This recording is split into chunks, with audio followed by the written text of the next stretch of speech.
Previously on Gears. Dottie, interesting little question over here. I actually posed it to Daisy a little bit earlier, and she says no, she's got nothing to do with wants It's nothing not to about do. Daisy. Wow, look at that. I know.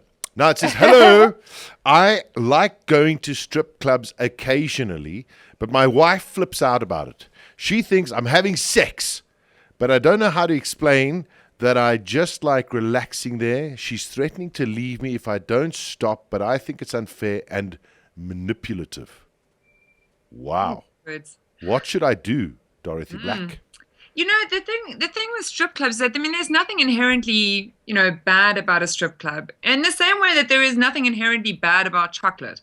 But how you eat it and why you eat it and how much of it you eat and, if you're eating it and not eating other things, then chocolate becomes kind of a problem. And so, well, I would never say to someone, don't go to strip clubs or don't relax there. Maybe there's like a little self-reflection that is missing in this question. Because he's not saying like how often he goes, he's not saying how long he stays for. And so when people are, there are two things when it comes to women, especially being upset about strip clubs, is A, they've never been, so they don't know what it's about. And then B is the frequency and the intensity of their partners kind of going to strip clubs. And this the sender inner of the question has left out a lot of information about that. So I would ask them to figure out or to answer for themselves like how much they're going, how long they're staying for, and how much of their time is actually taking away from his home responsibilities and from his responsibilities to his wife. So that's the first thing. And only if you find yourself in the same position, dear listener, you'd have to answer those questions first before you can call your partner manipulative or bad for saying that they're going to leave you if you don't change your behavior. Then the second thing is the question of the unknown, like women being unsure about strip clubs because they've never been. They don't know what it looks like.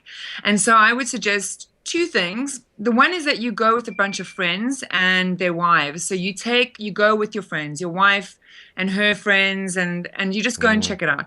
Because at a good strip club, and I'm not talking about those like seedy back alley ones that can get quite miff. Yeah. They're nicer miff places. And so you go and have a good time. You go and have a party. You don't go there to ogle or whatever. You go and like have a drink, you have a party, because what a strip show is a fantasy. It is a show. It is a performance. And so a lot of people forget that unless you're going to whack down a lot of cash, and then the other question is like, how much money are you spending there? Like, how much of the family's budget are you spending at the strip club? Good point. So unless you're going to like slap down a whack of cash, there's very little that, there's lap dances and depending on what kind of strip club you're going to. So it's a show and it's a performance. And then what you're going to ask her to do is you're going to ask her to go to the ladies' room. Okay, because here's what people don't understand. It's like going into the back of a theater production and seeing how all the costumes get put on and the makeup, and it kind of detracts a bit from the fantasy, because in every single one of those bathrooms you're going to find strippers who are busy pulling their panties down, flicking out their money, taking a smoke, getting their makeup right, on their cell phones, chatting to friends, taking a piss. And so I always find it so real. I think it's such a fantastic part of the experience. I think for people who are threatened about it is to actually just go and take a look at what happens backstage, and the backstage here being the ladies' room. So go with some friends and have her check it out. And then also answer some questions. How often are you going? How much money are you whacking down? And then I would say that would also change the nature of the answer a bit. Because if you have a bit of a problem with how often you're going to a strip club and why you're going to a strip club and how much money you're spending there, then the conversation you need to be having with your wife is a conversation you should be having with yourself. And that is why. Yeah, I think that is 100% on the money. That's what I said to Daisy. I said, Daisy, you can't sit there and say they're rubbish places or they dirty, stingy, unless you've been. Now, you see, Right. I've been to 2 strip clubs, and the most time I spent in either one of them was about 20 minutes. That I have no desire to be in them. There's nothing about them that actually makes me want to stay there. But that's my Right. own personal opinion. But there are Right. others who enjoy going there, and they go there for different kinds of reasons. Not all of them are going there to try and just whack down thousands of rands Right. to just take some girl into some cubicle and get a dance. Right. And you know what? I think a lot of women, there are fundamental differences between a women's strip club and a men's, like like women going to watch men strip and men going to watch women strip. And I love going to parties where women watch men strip because it's so interactive. The women make a lot of noise. And someone said to me the other day, why aren't there places for women to go to watch men strip? And I think it comes down to the fact that women go as an event. They go because it's funny. They can take the piss. They can drink a lot. They can watch beautiful men do crazy things on stage, and then they leave. It's not like going to a bar and having a drink and watching a woman perform. And women are not going to do that. They just generally don't go hang out at strip clubs and watch people and drink. Whereas I think men are kind of more socialized around that kind of action, where the fact that there is a beautiful woman, and they are beautiful, most of them are really beautiful, that there is a beautiful woman, gyrating and running around a pole is almost just kind of like part and parcel of the experience of like hanging out with their homies and having a drink while they're doing that. And so the reason why you go to strip clubs then becomes a lot more nuanced, and how you interact with that experience is a lot more than just, strip clubs bad, people who go bad. There's a lot of gray in between that. Yeah, 100%. So yeah.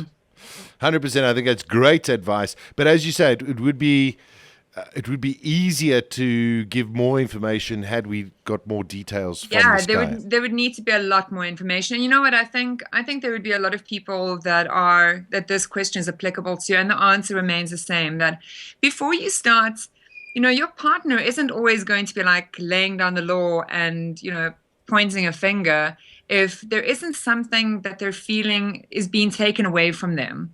So fear of not knowing, and then the fear that something's being taken away. And in this case, it could be money, it could be time, it could be input. And so some more information about how much you're expending at the strip clubs is helpful. Yeah, you see, because on Twitter, we got Bark, who says, I need to record this and play it to my wife, a fantasy. She doesn't see it like that. No, because the thing is that, strip clubs have, for the most part, gotten a bad rep. They're like dens of iniquity where, women are going to take men away. And the fact is that you go to a strip club, the women are going to be all over you like white on rice because they're making money and they're working. Exactly. And I think some men don't. It's the same thing with porn. It's the same thing with watching movies and Disney and Hollywood and Twitter and Instagram. We forget that a lot of it is performance, that people are putting on a show to get something. And in this case, people are working and you are supplying the cash. And that is where it ends. And I think men and women can sometimes, forget that it's all part of the show. And then they think that that there is actually a connection. The women think that their husbands are making connection, or vice versa. Or so yeah, there's a fantasy, but also, some men do get sucked into it, and some men do drop a lot of cash there. Yeah, that's for sure. See, Daisy, you mustn't feel so awkward about watching that porn. Excellent advice as well. And I tell you, if that is an issue in your life, that somebody goes to a strip club or and you don't like it, then you don't go with. No, you see, just go with, and then see what it's about, etc., and then from there say, okay, I don't dig it, or I do dig it, or whatever. Have your fun, but I'm going to this place then. I think that if I was married to someone and they spent a lot of time going to a strip club, that would really irritate me, and I would tell them, because I don't mind if people go for drinks with their mates, or if my husband wants to do that, I really don't mind. But for him to go and spend hours in a strip club when I'm at home, I would, maybe I'm strict, I don't know, I would be really cross. gearsonballs.co.za. Gears on Balls with Sasha Martinenko and Daisy Fensham. Weekdays 1 p.m. to 3 p.m.